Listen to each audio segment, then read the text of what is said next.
अच्छा। पहला है विजय स्तंभ। हाँ। मालवा एंड गुजरात गुजरात। दोनों स्टेट पर विजय पाई थी। हाँ।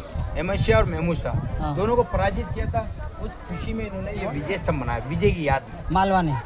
दोनों राजाओं को हराया था, मालवा के और गुजरात के राजा को हरा करके उन्होंने ये विजय हासिल की थी, इसलिए इसका नाम विजय स्तंभ रखा। उसका नाम क्या है? वो बनाया उसका नाम क्या है? राजा का नाम। एक मिनट रुकोगे? हाँ बाद में अब आपको जो गीत गाना गा लेना, ना, आप मुझे समझाना। अच्छा समझा चलो पर कोई बात 1448 में इसकी नींव रखी थी, 1458 में कंप्लीट हुआ।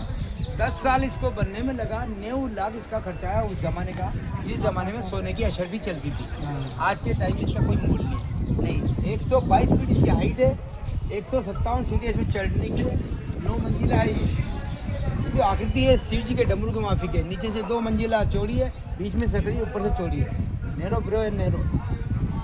रामायण महाभारत की टोटल मूर्ति इसकी बाहर साइड में, अंदर नहीं है। अंदर सिर्फ चढ़ने का ऐसा है, पर लॉकडाउन के टाइम से इसको बंद कर दिया गया है गवर्नमेंट ने। तब से अभी तक ये बंद है। ये जो गार्डन आपको देखने को मिल रहा है, यहाँ पहले जौहर कुंड हुआ करता था। जौहर कुंड, इसमें लकड़ी बिछी रहती थी, 80 फीट का गड्ढा था। मगर राजा के जो वंशज साल में एक बार यहाँ आते हैं, उन्होंने इसमें मिट्टी डाल करके यहाँ छोटा सा हवन कुंड बनाया। साल में एक बार यहाँ आते हैं, पूरा परिवार आता है, हवन कुंड करता है, उनकी आत्मा को शांति देता है और वापस वो अपने महल चले जाते हैं। हाँ, अब इसको बोलते हैं जौहर स्थल। नाम चेंज कर दिया, पहले कुंड था, पर कुंड को इन्होंने मिट्टी डाल करके तो गार्डन बना के जो गर्मी के टाइम में वो लोग आते हैं, तो यहाँ गर्मी तेज होती है, इसलिए टेंट वगैरह लगाते हैं यहाँ बैठने के लिए, दिन भर वो हवन कुंड करते हैं, तो उनकी आत्मा को शांति दे करके वो वापस चले जाते हैं। रानी पद्मिनी ने 13,000 लेडीज के साथ में आग में कूद करके अपनी जान दे दी थी। पहले जौहर प्रथा और सती प्रथा चलता था। सती प्रथा का मतलब यानी अपने हस्बैंड की डेथ होने के बाद अपने हस्बैंड को अपनी गोद में लेकर के जिंदा आग में जलना। तो राजा राम मोहन ने बिल्कुल ये सिस्टम बंद कराया, क्योंकि ऐसे तो वंशज खत्म हो जाएगा, नाम लेने वाला कोई नहीं मिलेगा। जौहर प्रथा इसलिए चलने दी क्योंकि कोई भी लेडीज अपनी इज्जत आबरू बचाने के खातिर आग में कूद के अपनी जान दे देगी।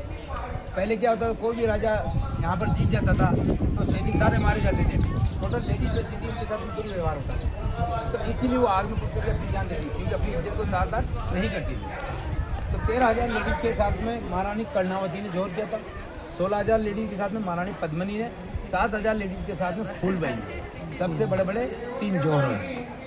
हालांकि 50-55 राजाओं का राज हुआ, मगर सबसे विशाल जो है तो 3 है जौहर। बाकी छुटपुट तो चलते रहते थे, क्योंकि सबसे विशाल था, हर कोई इसको पाना चाहता था, मगर हर किसी का बस का रोक नहीं है। जमीन लेवल से 600 फीट की हाइट पे अपन 6 महीने तक अलाउद्दीन खिलजी बादशाह ने यहाँ पड़ाव डाला था, चारों तरफ से किले को पैक कर दिया था, खाने पीने की जितनी सामग्री दिखाया पिया, सामग्री खत्म होने लगी, तब जाके उन्होंने कंप्रोमाइज रखा। कंप्रोमाइज भी इसलिए रखा कि एक लेडीज को दिखाने के लिए ऐसा ना हो कि लाखों की पब्लिक मारी जाए, इसीलिए उन्होंने कंप्रोमाइज रखा था। 6 महीने तक यहाँ पर 84 पानी के कुंड है, 113 मंदिर है, 700 एकड़ जमीन है पूरी। अगर इसको आप A to Z अगर आप पूरा देखना चाहें तो आपको 2 दिन ही आपको रुकना पड़ेगा। और बाहर जाने वालों के पास इतना टाइम नहीं होता, जो खास मोनोमोन में थे वो हम विजिट करा था। ये मंदिर है क्षमादेश्वर मंदिर, ब्रह्मा विष्णु महेश मानने वाला, जिलाने वाला, पालनहार, सृष्टि रस्ता।